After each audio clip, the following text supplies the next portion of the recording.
Do you slide on all your nights like this? Do you try on all your nights like this? Put some spotlight on the slide. Whatever. I just stubbed my toe. Okay, everyone introduce themselves. Yeah, let's go with the man in the hoodie first. What's up? My name is Ebrima. I'm 22 years old. I am a BCD major. And yeah, that's kind of me. Give us a fun fact. About me? Yeah, about yourself.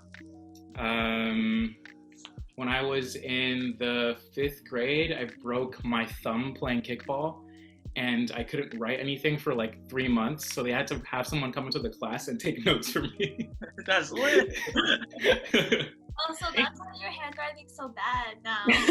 Come on, bro. It's so much better than it used to be. I will not be dragged like this. Look at this. That shit is not beautiful as fuck. There we go. Not Shit is bad. mad nice. Shit is mad nice. All All right, next. Next What's up, up. everybody? My name is Annabel, and I'm 20 years old, and I'm turning 21 soon. Hey. I'm also a BCD major with these three, and fun fact, another finger fun fact is I like to cross my fingers to remember things. Wow. Oh, so wait, Yeah. like I don't know. I just like when I'm like, oh, I need to go like add that to my list or something. Like I just like cross my fingers, like. And then I'm like, why am I crossing my fingers again? I'm like, oh yeah. Oh wait, that's actually really interesting. That's mad smart, low key. like I have to take a test. Yeah. Wait, what? I need to bring this. I don't know if it works like that. I like You that study, you're like the whole time you're just like. Like just cross all my like toes. I like that though. Super But yes, this is 3, 2, 1. Up in the air. That did not work at all. We really expect that to work. Yeah, I'm Jubilee. I'm 21. I go by Nuna. And then Clarence. Hi, I'm 22, and a finger fun fact about myself. I fractured my finger playing basketball at the time, and then I pulled it back into place. Or I dislocated Jesus it Christ. back into place. Ouch. Yourself? Yeah. Awesome. God damn. That's That's hardcore as pretty fuck. Hardcore.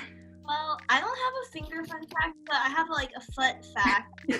Like, one time when I was at a friend's birthday party, we were playing Kick the Can, and I was hiding in the backyard, and someone knocked over a bird bath on my foot, and it fractured my foot. And I was not expecting that. it was a They're gonna say cement. you kicked a hard ass can or something. No, it was a bird bath, a cement bird bath. So basically, a rock fell on my foot. Damn. That's tough. And I still have a scar, but yeah. Anyways, yeah. So we decided to have some guests on the radio show because just to spice things up, and we've been spending a lot of time with them virtually on class or in class. Sorry, but yeah, we did want to talk this week about trials and tribulations and friendships and how we're navigating that with the current pandemic and just general values that we have navigating friendships and relationships. So yeah, I'm going to lead the conversation today. Reacts. I have Wait, but let me give some context real quick. Yes. So, as we all mentioned, we're all in the same major, but in addition to that, we worked on a project together. Oh yeah. And we gave ourselves the name Mixed Mediums for our team. And yeah, we got a lot closer through that, but this is a little reunion in a way. It's gang shit, you know what I'm saying? Come on now. It's really been a whole ass year. That's It so was this, wild. mixed mediums. Yeah, that's true. This or this. Yeah. went through I think out of all the groups, we definitely went through a lot of ups and downs. Yeah. And at the time, it was a little bit stressful. But now it's been a year, and we can really honestly laugh at it now. Actually, been a year. That's crazy. It feels even longer though. Like, with the current. Yeah. well, I don't know. It just feels like it's been like 2 years. Or, I No, don't- it's because like we'd had so many projects in between that, Yeah, that's what it is. So much has happened in between that, even though it hasn't been super long. and like we never get to reflect after we're done with the projects too. It's just like project after project. So Well, it's like the project, and then we have break, and then we don't like see each other for a while. It's just Yeah. you. Yeah. So this is our reflection then, yeah. a year later. But yes, I mean, should we talk a bit more about that context, or should we go into the other topic? Well, we can go into the topics and then sort of dive into like our own trials and tribulations. We'll spill the tea later, but the first question I had was just checking in with the current pandemic. We just want to know, like, how have you all been handling your friendships? How have things changed with communication? And do you have any like advice on how to maintain friendships during this time? All right, Annabel, you want to go first? Oh wow, thank you so much for electing me. First question that you asked was, how have I been keeping up with my friendships? I'd say like definitely this time has brought me to really look at the friendships that I already have right now. Like I'm not looking to make new friends like I have been in like on campus and stuff. Like, I really love meeting new people, but right now I think this time has forced me to look back on my old relationships and the relationships that I already have, and I feel like I'm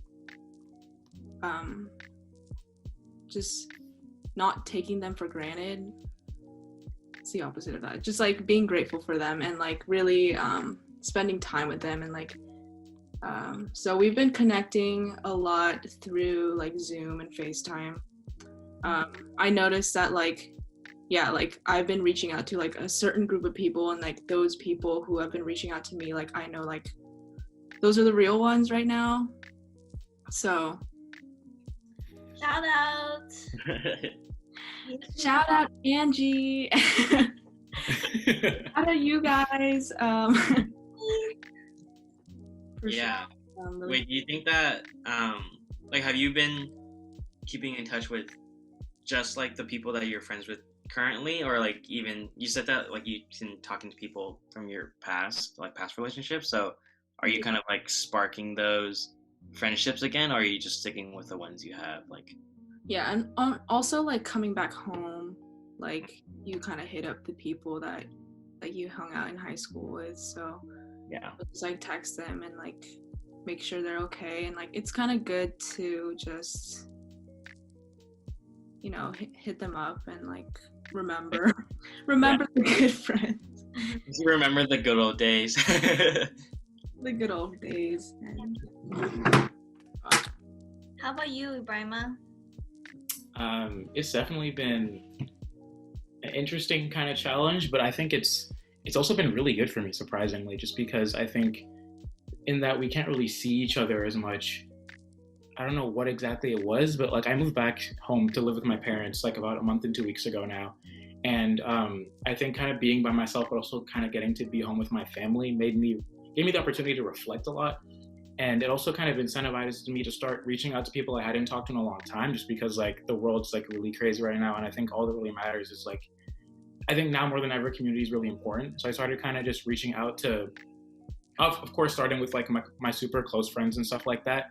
But eventually what I ended up doing, and I started this a couple of weeks ago, was like sending voice notes out to people. And like, that's something that I think has been super great for me, just because like, unlike text, it's very hard to rehearse like a voice note. Like you're just kind of just going off the top of your head and just talking.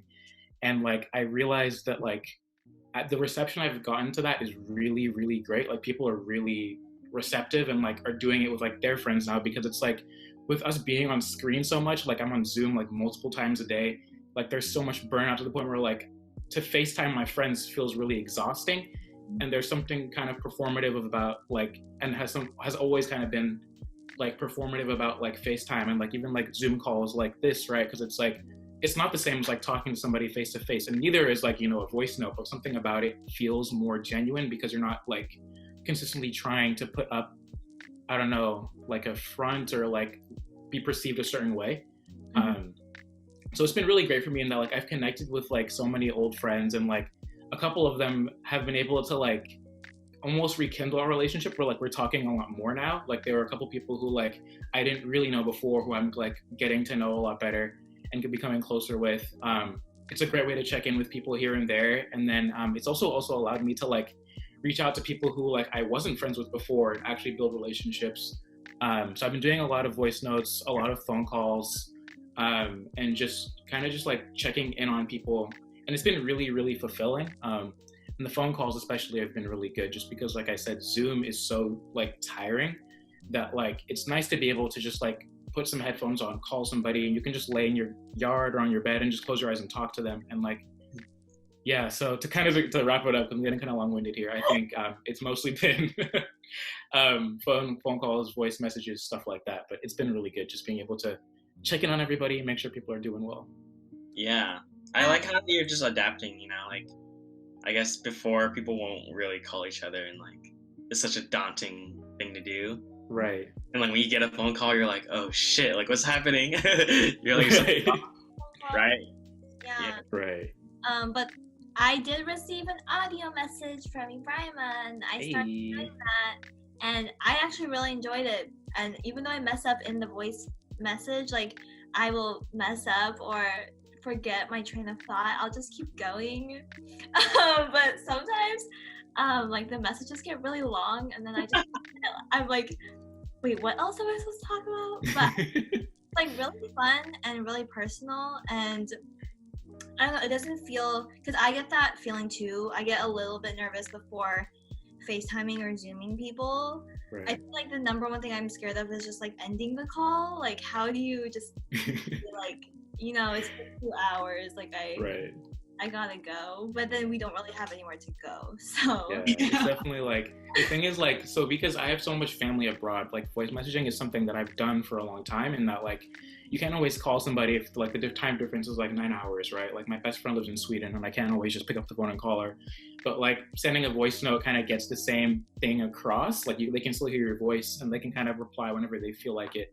Mm-hmm. And it's nice because it's just like you mentioned, like that ability to like mess up and like kind of keep going. It feels a lot more organic than like, you know, a text message that you can like send and like erase and stuff like that. And even after you sent it, like it's so easy for it to be like misinterpreted.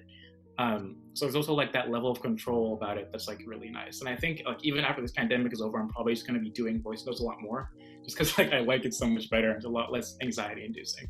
No, I love audio messages. It's so fun too. Yeah, like people just get your tone, and like you can also just like do different voices. It was super funny because we had a presentation last week, and there was a moment where Annabel was muted. Oh yeah. I had to unmute myself and say, "Hey Annabel," and then Annabel, after the presentation, we sent audio messages back and forth saying how we thought I had said it.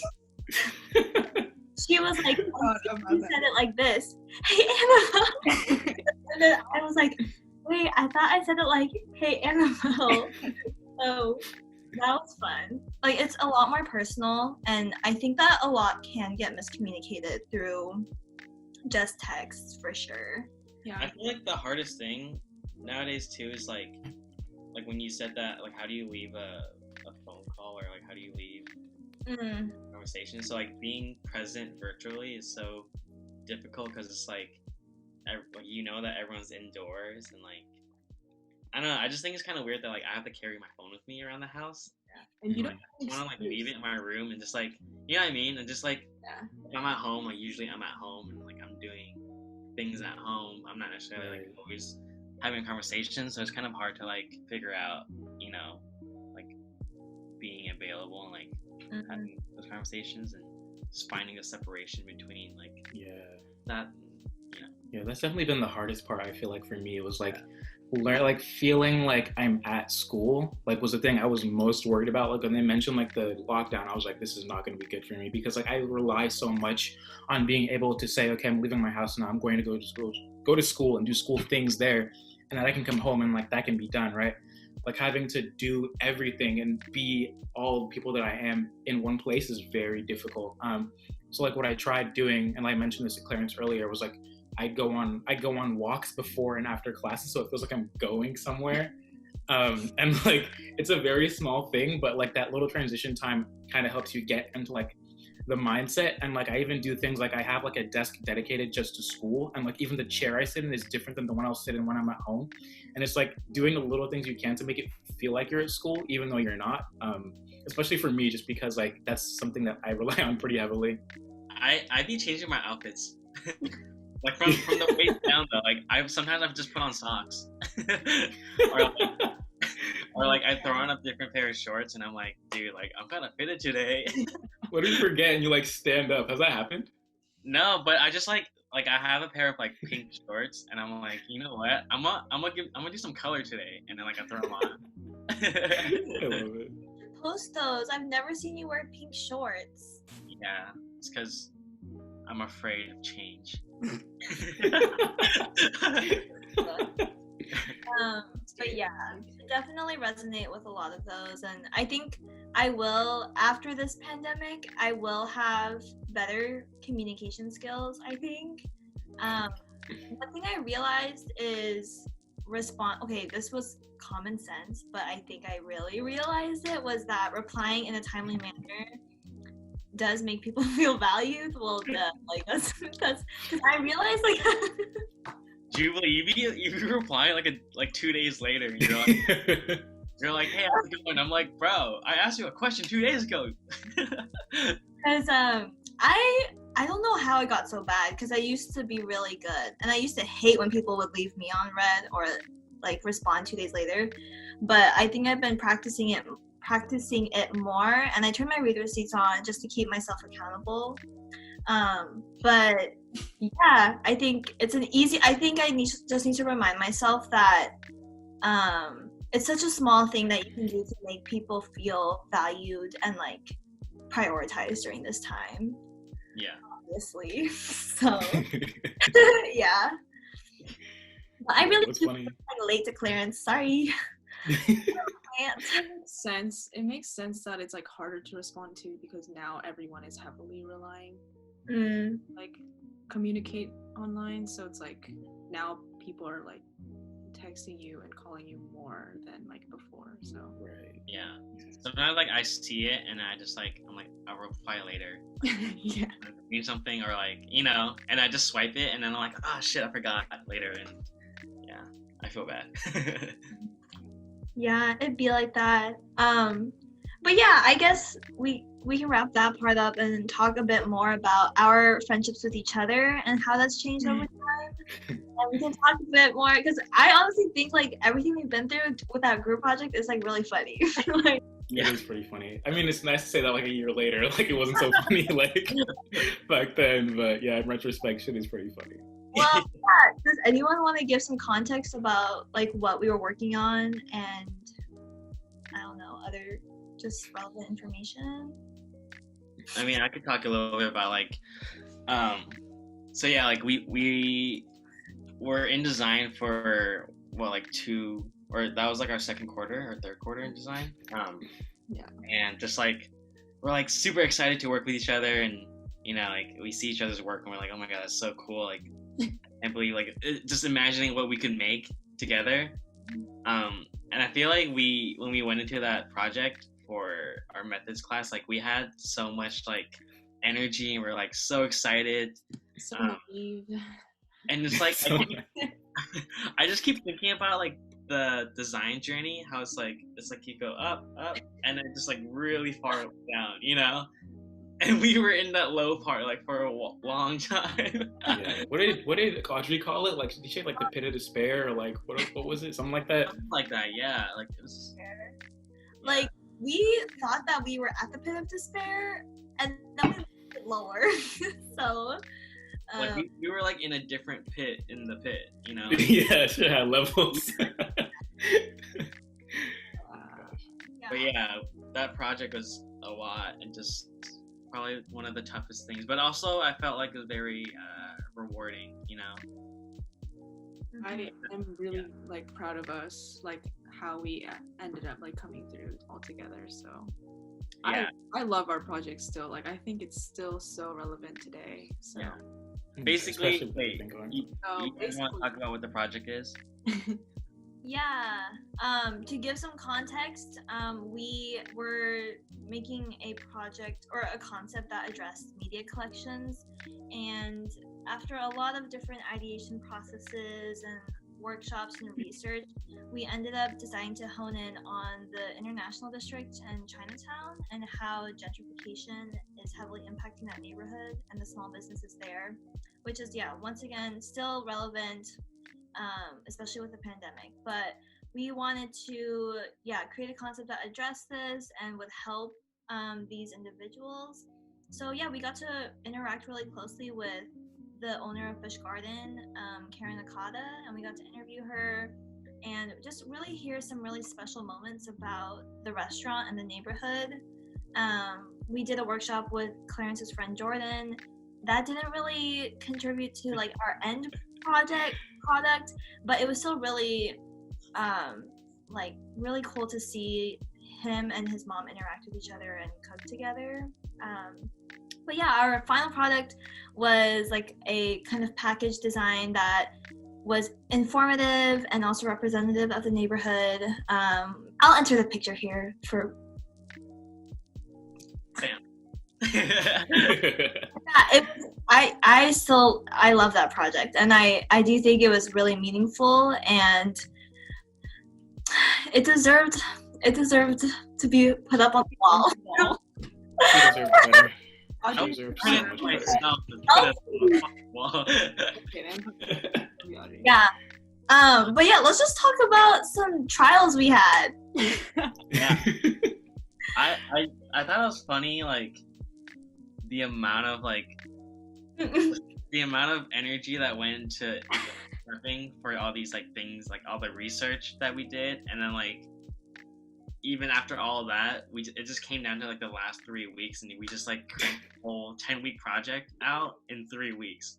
Yeah, we literally had this idea. We had ideas, and then we weren't concluding to one thing, and then we literally changed everything like week 9. I don't even. I remember asking Audrey, our teacher, like I was like, "Do you think it's a good idea to change our idea at this point in a project?" She was like, "No." But if you feel really strongly about it, like I think, and if you think that you can do it, like, you know. Yeah, we felt strongly about it. And I think we were really confident once we came down to that idea about retelling the story about International District and like the businesses that are part of it. And so, after that, like after I had an actual vision, that's what I need when I am doing projects. Like I need a solid like motivation and like vision of what we need to do. And so once I got that, I was like, okay, now I actually have some structure to do something. Right. Yeah, like the problem was that like we had these values, but we didn't have a specific way we wanted to, like we didn't have a problem we wanted to address. And like values are great and all, but if you don't have anything that they're focused in, you know, it's like you can't really do a lot with them. And we knew we wanted to do something with like, you know, culture and like bringing people back to their heritage. We started off with like the recipe kit, right? And then like the recipe like book, and then like the food kit. And then it was just like, I think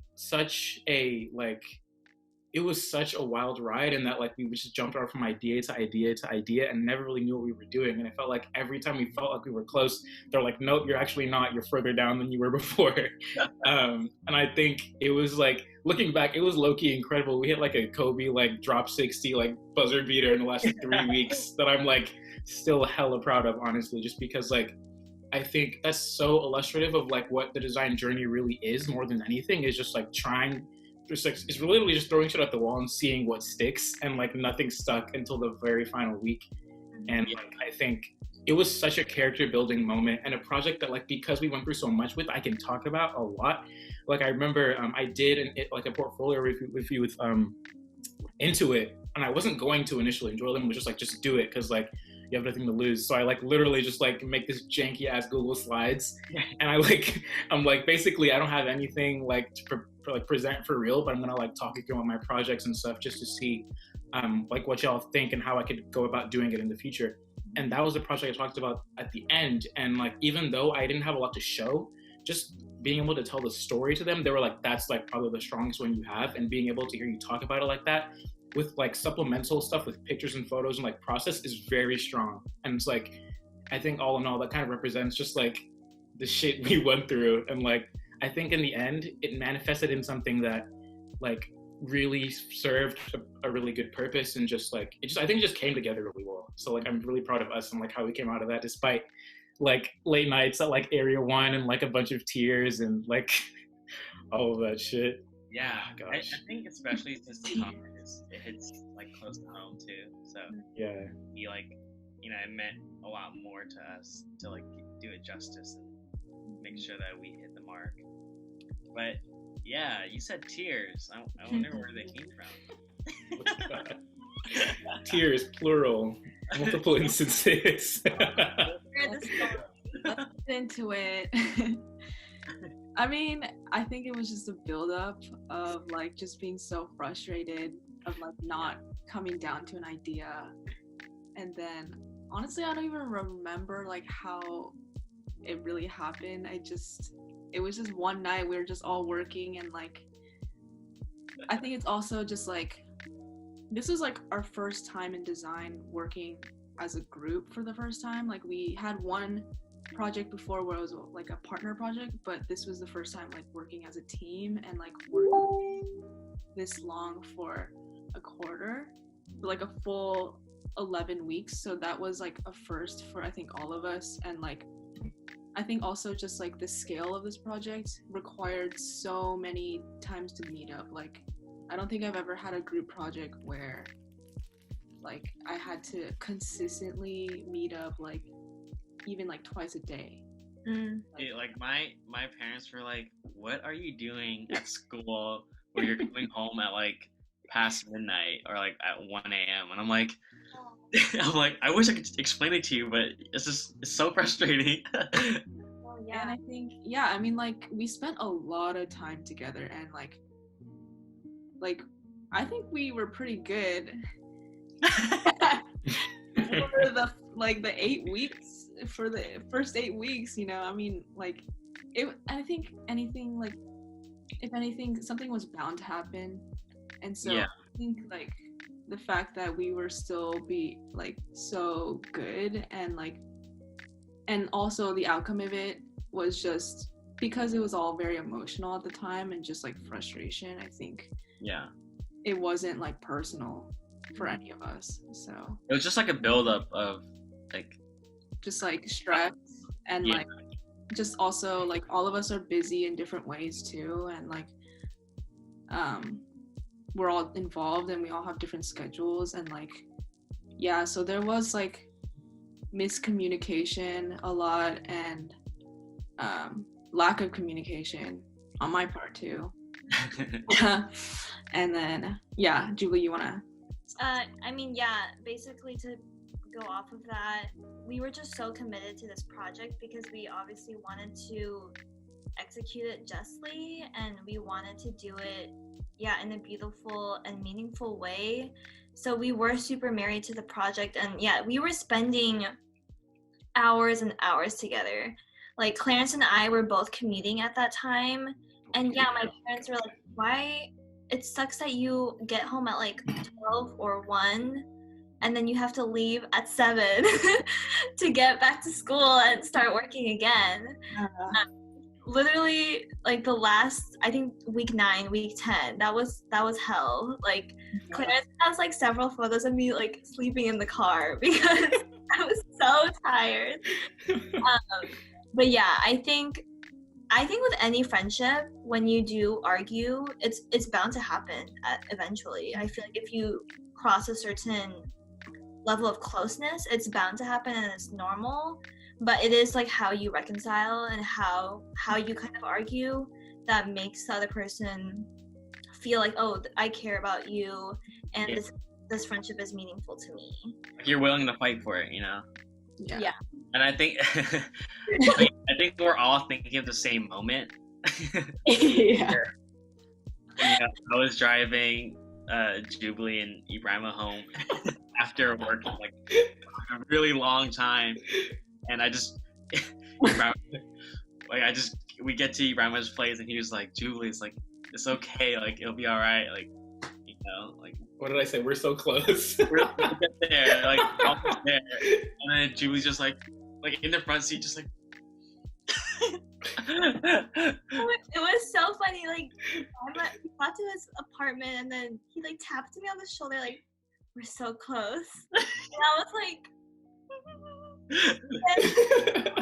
and I think on the way home I was sniffling, so I turned up the music, and it was like Daniel Caesar or some So shit. aggressively though, you're just like. Yeah, all right, yo. I was like, I guess you really like the song, or you just don't want me to hear you like.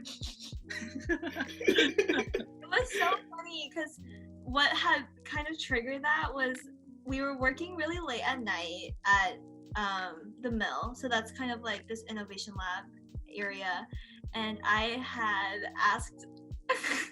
Rasterize. Wait, what? No, it was like, I mean, there was a build up. For me, I was like, I'm done. I want to go home.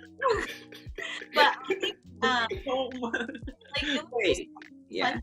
It was so funny because it was really small. Like, I literally didn't know how to do a really simple thing, and then I asked Annabel, and she told me, and then I just like was like, I don't really like that tone. and then at the end of the night, I'm pretty sure, yeah, I cried at home, and then Annabel cried too. It's called Clarence, right? I called Clarence. Clarence is like, sorry, wait 1 second. I'm on Jubilee's on the phone crying to me too, and I was like, like in the waiting room, just like waiting for my turn, you know. But Clarence is like, hello, crisis management. yeah,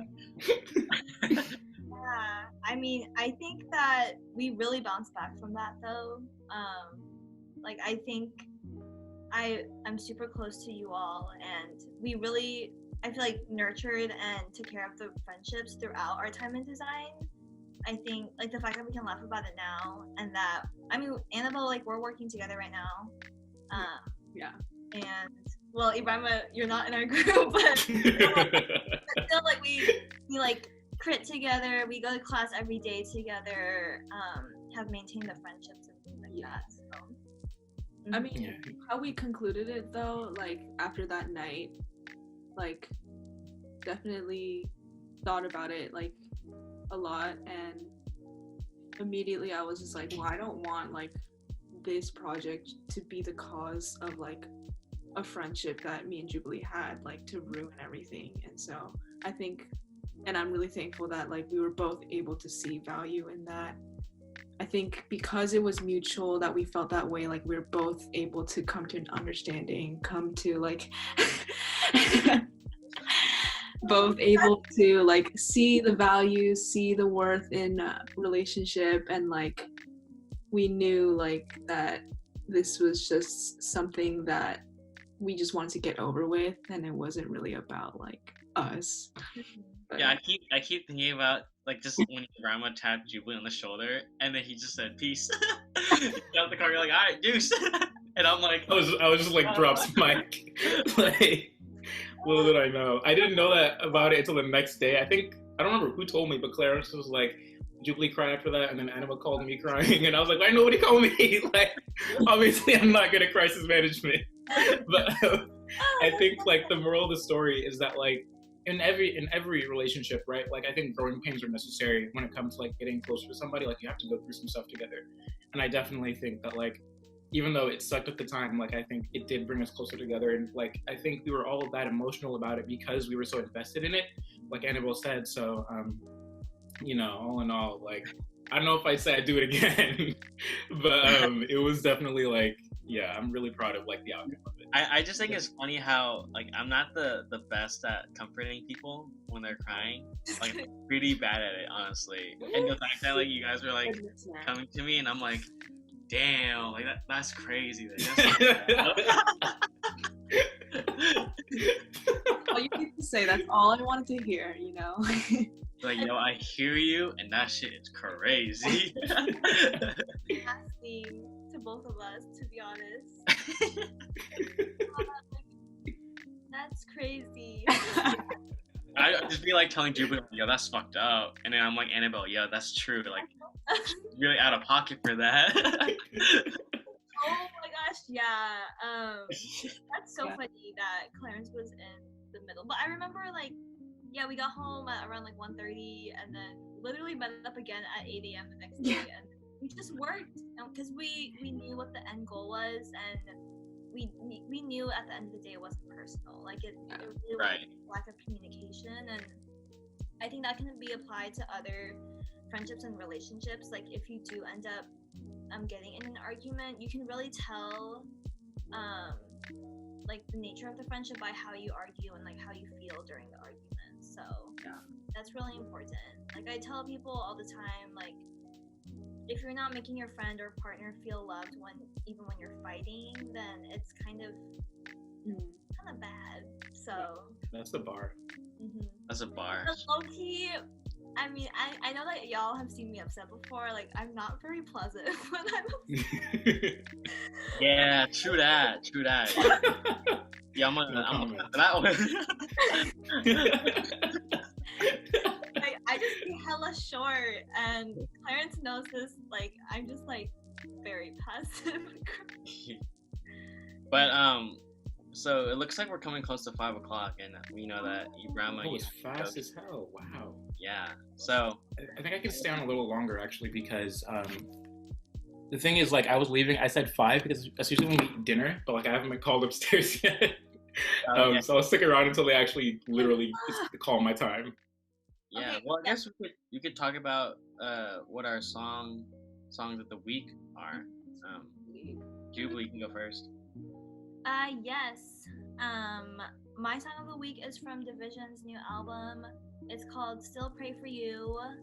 I really like the album as a whole, and I found out that, I was telling Ebrima and Clarence this, that one of the painters that I follow on Instagram, she was featured in the music video, so it's super cool. Check it out, and we'll have a list of our entire playlist at the end of this video. So yes. And then I'll talk about mine. Mine's, well, I put it on our playlist, one of our old ones before, but it's Sooner or Later by NERD, and I just think it's a very timely song, and I don't know. I was watching an interview with Pharrell, and he was talking about like, how COVID is impacting like people of color disproportionately, and so I don't know. I just thought about Pharrell and like, smart guy. But yeah, I was just thinking like how music is such a common factor that can, sort of help heal people and bring people together, and I just thought that song is very fitting. But yeah. Wish there was like a snap emote to do that. Okay, you get a clap. Like Zoom, if you're watching this, you need to do a haha. Zoom, if you're watching this. You hear me, Zoom. Like, bruh, how is there only a clapping and thumbs up? That's like so limiting. I need like the laughing emoji. I need like sad emoji. There needs to be a font package for sure. Like someone. I need to Google like Zoom hacks. Like, are there? Yeah. Yeah. Who wants to go next? Okay. Wait, no. Annabel, you go. Well, this is what Jubilee and Clarence shared a couple weeks ago, but I still really love the song. It's Believe It by Party Next Door and Rihanna, I believe. Right? Rihanna? that song. Yeah. Mm. It's just so catchy. I love it. And Yeah. it's been upbeat during these hard times, you know? So Facts. Nice. Ebrima? Quick question, what did y'all think about the Party album? Because I heard pretty mixed things about it. I honestly, nothing was too memorable for me besides that song. I like the song Trauma, but besides that, nothing really stuck out to me. So I didn't even listen to it. well, what do you think about it, Grandma? I haven't heard it, which is why I was asking. It sounded like you had an opinion about it. I was gonna see if someone was gonna convince me to listen to it, but like, based on like what I was hearing, I was like, probably not gonna check it out. Yeah. Okay. What's your song of the week? My song of the week is Sandstorm by Ebrima with JID. Just because I finally listened to her album, which is I think called The Jungle's the Only Way Out, and I really, really like it. But that's definitely the standout for me. Either that or Black Truck. Yeah. Nice. Fire. But yes, everyone, we will have all those track lists and artist names at the end of this video, so be sure to check it out. And Be sure to hit subscribe. Smash that like button, boys. But yeah, as per usual, stay healthy, stay inside, and support others if you're able to. But yes, thank you for tuning in. This was mad fun, I'm not gonna lie.